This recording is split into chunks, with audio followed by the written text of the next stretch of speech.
গরু মাংস দিয়ে বাসমতি চাউল রান্না করব বিরিয়ানি।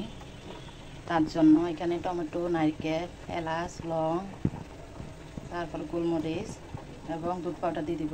ব্লেন্ডার করে নেব। মুরগির মাংস পিসের জন্য এটা লাল মরচ পিস করব, সাথে ডিম সিদ্ধ দিলাম, চুলায় তেল দিয়ে দিলাম, দারচিনি তেজপাতা দিয়ে দিলাম, এলাচ লং দিয়ে দিলাম, সাথে পেঁয়াজ রসুন বাটা,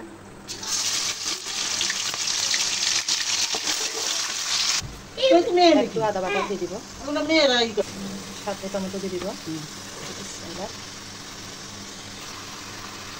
লবণ স্বাদ মতো, জিরা ধনিয়া মশলা দিয়ে দিচ্ছি। এখন এই মশলাটা দিয়ে দিব, হালকা লেবুর রস দিয়ে দিলাম।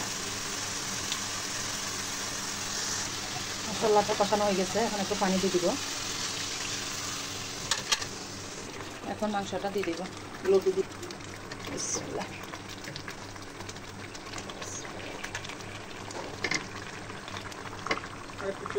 কাঁচামরিচ কয়টা দিয়ে দিলাম।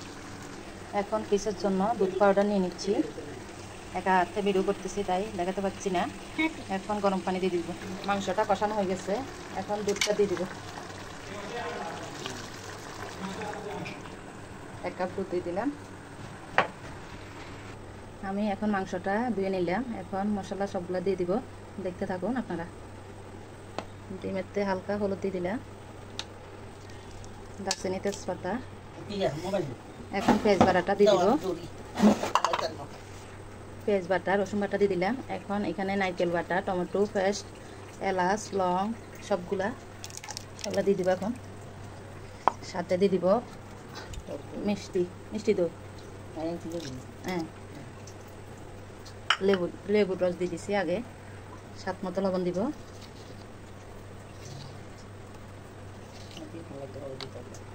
দিয়ে দিলাম মশলা গুঁড়ি, সব মশলা দিয়ে দিছি। এখন সরিষার তেল দিয়ে দিব, নিজের হাতে করা সরিষার তেল। এখন এখানে চিনি দিয়ে দিব সামান্য, বেশি দিব না, বেশি দিলে মিষ্টি হয়ে যাবে।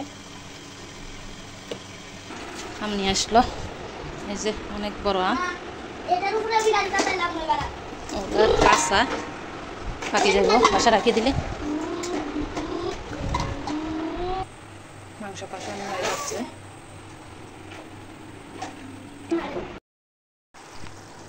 আমার গরু মাংস রান্না হয়ে গেছে, কষানো হয়ে গেছে, সিদ্ধ হয়ে গেছে। এই যে বাসমতি চাউল, এখন ওগুলো দিয়ে দিব এখানে ডেকচিতে, সাথে গরম পানি দিয়ে দিলাম।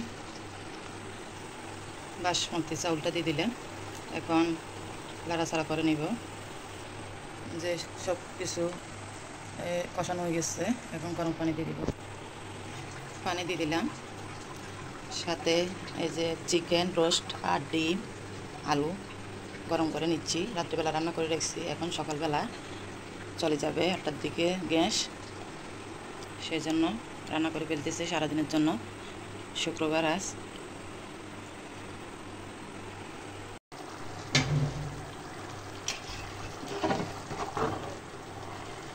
মাশাআল্লাহ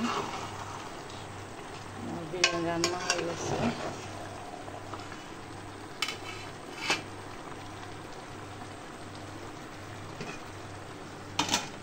এখান দিয়ে রুটি বানাবো, তাই আটা ধরতেছি।